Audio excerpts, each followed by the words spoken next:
Oke, assalamualaikum warahmatullahi wabarakatuh. Selamat pagi, siang, sore, malam, lur. Maaf kalau ada suara karena ini lagi musim Maulud Nabi. Jadi kita bersolawat dulu sama Kanjeng Nabi Muhammad sallallahu alaihi wasallam. Allahumma sholli alaihi. Semoga pikantuk syafaate Kanjeng Nabi Muhammad sallallahu alaihi wasallam saat di akhir zaman nanti. Oke, gini. Hari ini ada cerita dari Keluarga Kamlah nggih.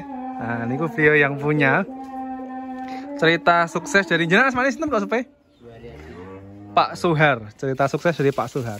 Beliau itu kenal dan langganan saya dari tahun 2018. Dulu ceritanya breeding baru mulai 2018 pertama awal kenal sama saya. Dulu nih dorong ya. Nah, belinya 3 ekor ya nggih. Sekawan ekor nggih. Beli langsung 4 ekor darah-darah. Dan sampai segini, sampai ini berarti 2018, 19, 20, 21. Kira-kira 3 tahunan lah, kira-kira 3 tahun lebih dikit lah. Beliau sudah jadi segini banyaknya. Dan pedetnya sudah menjadi 5 ekor. Di sana sudah ada yang bunting tua. Ini bunting tua. Yang di sana sudah posisi bunting tua. Yang ini barusan selesai lahir. Keluar pedetnya jantan. Saya IBC mental. Dan ini juga hasil anakannya sama yang sana. Nah, oke, begini ceritanya. Beliau ini cerita sama saya. Tadi pagi telepon, sapinya terjadi retensio placenta. Retensio placenta itu dimana placenta atau dulurane kalau bahasa Jawa sini atau orang lokalnya sini itu ari-arinya itu tidak mau keluar dan masih tertinggal di alat kelaminnya. Nah, ini posisi sapi lahir dek nopo Pak? Dek nopo yang lahir? Kamis. Dek Kamis ke? Kemarin hari Kamis. Terus beliau tanya sama saya, Mas gimana? Dan saya punya kebiasaan gini, ketika ada sapi habis lahiran, ditunggu dulu sampai 1 hari 1 malam, misal, atau biasanya 3 hari 3 malam biasanya saya. Tapi dilihat kasusnya, kalau 1 hari 1 malam, posisinya itu sudah ada tanda-tanda kayak demam infeksi, ya sebaiknya harus sesegera mungkin. Tapi kalau sampai 3 hari tidak apa-apa, tapi ya baunya itu, resikonya baunya yang terlalu sangat menyengat. Ini aja yang satu hari ya baunya sudah sangat menyengat. Dan akhirnya kenapa kak saya untuk menyuruh ditunda dulu, karena beliau telepon tunda dulu Pak, mungkin aja nanti bisa keluar sendiri. Ternyata tidak bisa setelah ditunggu. Nggih sekedap. Nggih niku beliau tadi manggil saya dibuatkan minum, alhamdulillah.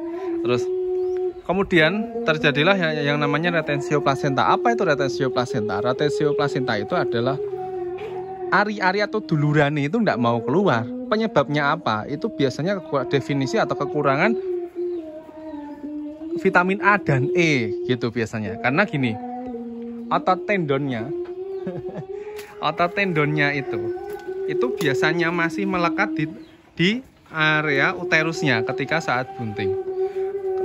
Dan air kawahnya atau air lahirnya pedet ini tadi, si bungkusnya sudah keluar. Tapi ari-arinya masih sisa. Biasanya ini itu dibarengin dengan ketika bunting tua atau saat mau lahiran, air ketubannya ini mulai rembes sedikit demi sedikit. Terus yang berikutnya ketika sapi sudah masuk masa masuk masa lahirannya, si sapi ini tidak punya beban untuk dikeluarkan. Artinya begini, air ketuban yang di dalam kandungannya tadi sudah keluar semua. Akhirnya si sapi tidak bisa melakukan perjalanan karena perjalanannya kosong. Ketika perjalanan kosong, tidak bisa dikeluarkan yang namanya plasenta tadi, ari-ari tadi. Kemudian ketika kosong tadi, otomatis kan tidak ada tenaga yang bisa dikeluarkan. Ibaratnya kita merejan tapi tidak ada apa-apanya gitu, ibaratnya gitu. Dan harusnya normalnya itu kalau misal vitamin A dan E-nya sama mineral, nah kembali lagi, mineral itu sangat penting untuk dunia breeding.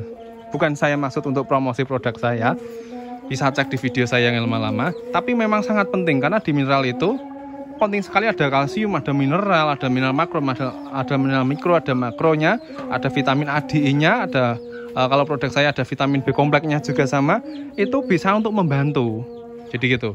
Nanti kalau ketika sudah bunting atau sudah lahiran itu akan kasihan si pedetnya. Kadangkala ada yang kebuntingan sudah masuk 8 bulan dan ada terjadi dehidrasi pada pedetnya karena asupan nutrisinya ketika lahiran, dehidrasi karena asupan nutrisinya kurang bagus, indukannya air susunya juga tidak bagus gitu.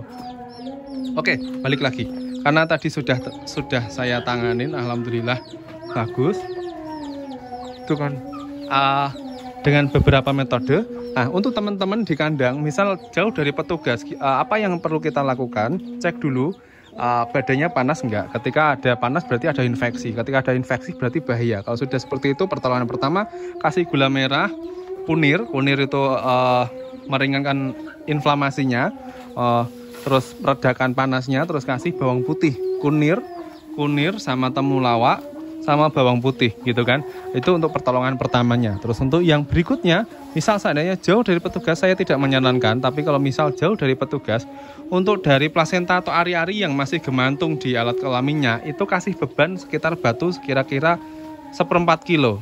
Nanti biar jatuh sendiri, atau kurang dari 1/4 kilo, atau misal 200 gram misal, nanti diikat di situ biar sejatuhnya. Kalau masih ada lagi, diikat lagi biar sejatuhnya. Tapi itu prosesnya lama. Itu ketika kalau kandungannya normal. Kalau kandungannya tidak normal, saya tidak kalau posisinya normal, tidak ada demam, tidak ada infeksi. Tapi kalau ada infeksi, saya tidak menyarankan, sebaiknya segera dikonsultasikan sama petugas terdekat gitu. Nah, kembali lagi dengan cerita suksesnya beliau. Sapi ini dari 2018 sampai sekarang itu alhamdulillah jadi sudah berapa ekor? 1, 2, 3, 4, 5, 6, 7, 8, 10 bakal mau lahir. Sudah dijual 2 ekor. Alhamdulillah. Sudah dijual 2 ekor. Beliau breeding. Ini awal mula breeding. Dari breeding mau ditambah ini kandang baru. Sudah dipersiapkan kandang baru untuk sapi. Awalnya cuma ini tok kandangnya, cuma segini. Terus melebar ke sana, ada kandang baru. Terus sekarang melebar ke sini. Nah, rezeki dari peternak itu begini. Karena jujur saja secara pribadi saya itu memang lebih cocok breeding kalau kita sistem modalnya tahunan, karena breeding itu lebih murah dan ilmunya pun juga lebih dalam daripada penggemukan. Karena menurut saya jenengan itu kalau pelihara sapi jantan sudah beli jogrokan, badannya udah bagus, ketika pakannya kita cukupin dengan maksimal, insya Allah juga akan bagus. Nah, ini udah bunting posisi tua ini. Karena ketika saya IB 2 ekor ini tuh bareng, ini sama ini bareng dua-duanya, tapi yang lahir dulu sana.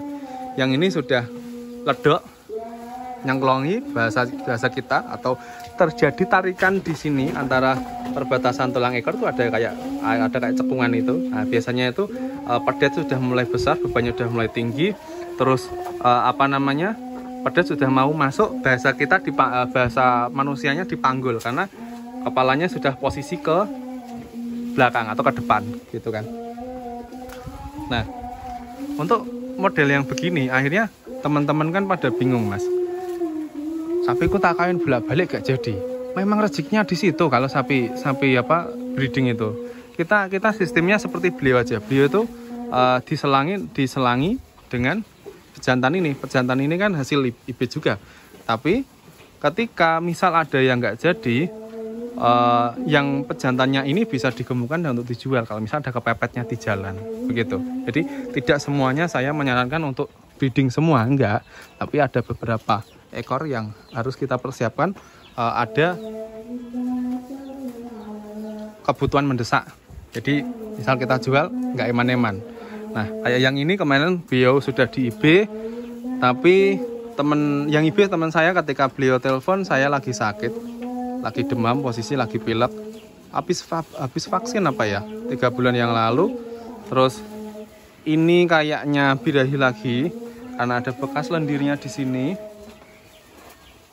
Nah, kayaknya nggak jadi birahi lagi, tapi kalau yang ini kayaknya jadi, mungkin aja, tapi kita tidak bisa memastikan. Jadi misal ini jadi 1, 2, ada celengan lagi, ini sudah siap IB lagi, misal itu lahir, ini sudah siap pipih, Jadi dia itu setiap tahun pasti ada kelahiran, kalau nggak 2 ya 1 ekor dari kandangnya. Ya menyesuaikan pedetnya gitu kan, karena ada setiap tahun pasti ada kelahiran entah sapi yang mana. Begitu. Kalau jenengan pelihara pejantan penggemukan, modal awal tidak mungkin sebegini. Oke, kita tanya. Jenengan riyen tumbas sekawan pinten, Pak? Sedanten Pak regine, Pak. 7 juta, 8 juta, 9 juta, 9 juta. Oke. Beli 4 ekor dari 7 juta, 8 juta, 9 jutanya 2 ekor. Dan sekarang kalau di total semuanya sama yang dijual, itu modalnya udah berapa? 7 juta 1, 8 sama 8 16. Ibaratnya kayak gitu. Arto pinten berarti? Sekawan dosa ya kok? Arto pinten ya? Sekawan dosa ya kok nggih? Dereng enten nggih. Kira-kira seperti itu. Tapi sekarang kalau ini misal dijual semua, itu sudah berlipat ganda. Apalagi 10 ekor. Ini aja jantan aja ini 2 kalau dijual aja sudah maksimal. Lagi ini nambah lagi. Apalagi nanti kalau yang mau lahir jantan lagi, rezeki ini memang tidak kemana. Kalau rezeki ya, kalau nggak rezeki ya wallahu a'lam lah. Berdoa aja, kita berusaha. Oke, cukup segitu aja. Semoga termotivasi. Teman-teman harus semangat.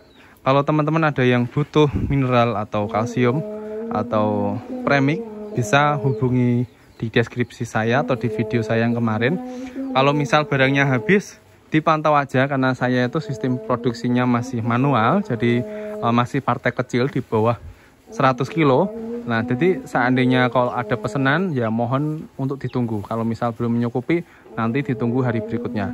Dan untuk packingnya mohon maaf karena barangnya berat, misal seandainya sampai di konsumen atau teman-teman peternak ada yang kayak misal packingnya pecah dan lain-lain, itu bukan kesalahan di kita, itu biasanya karena kurirnya yang terlalu kasar. Karena mohon maaf belum ada fragilnya.